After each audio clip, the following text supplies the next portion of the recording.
Now, there is much confusion about the risk of GMOs in terms of food safety and environmental impact.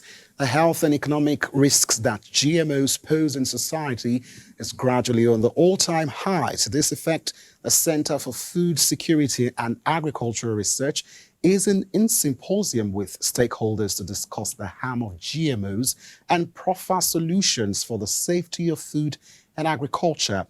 Our correspondent, Dorothy Monday, now reports. To educate and examine the correlation between food safety and the rise in insurgency in the north and advent of GMOs in Nigeria, SAFES, in its capacity, held a symposium with stakeholders to unveil parameters that have been ignored on food scarcity, impact of GMO, and social and geopolitical gap of agriculture and food safety in the country.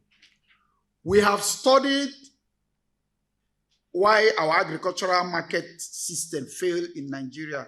For us in Niger State, we have been deliberate to understudy what has been the challenges. Hence, we are pushing for a corrective measures in Niger State, and we're being holistic about it. We have a structured vision that cut across improving livelihood of Nigerites, ensuring sustainable economy. You cannot have a sustainable economy without a stable security. So for us, we are deliberate to hinge our strategy around a sustainable economy. And you can't have sustainable economy without utilizing the abundance that Almighty God has given us, which in this instance is agriculture.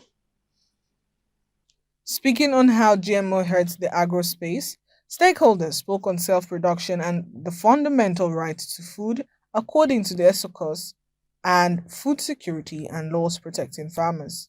Food is life, food is culture, food is us. I mean, if you go to anywhere, if I say Edikaikom, you know where I'm coming from. If I say Banga or starch, you know where that food is coming from.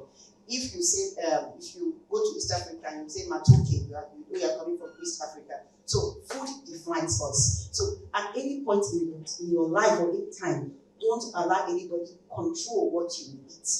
If COVID taught us anything, it's that food should not come from very far miles, should come from within where you are. Because if it does, somebody controls your food and says, today I don't want to do, you are all dead.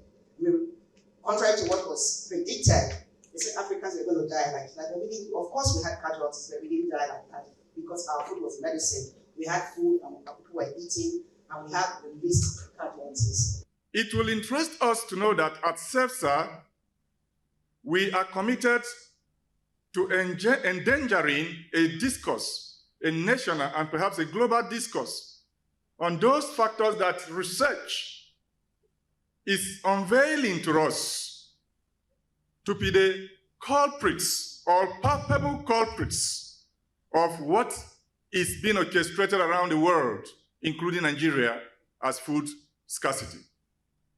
Perhaps it will interest our audience to understand that before the physical manifestation of scarcity of food and food products that Nigeria is experiencing today, our young people and our compatriots have before today gone through a harrowing experience of poor quality of food available.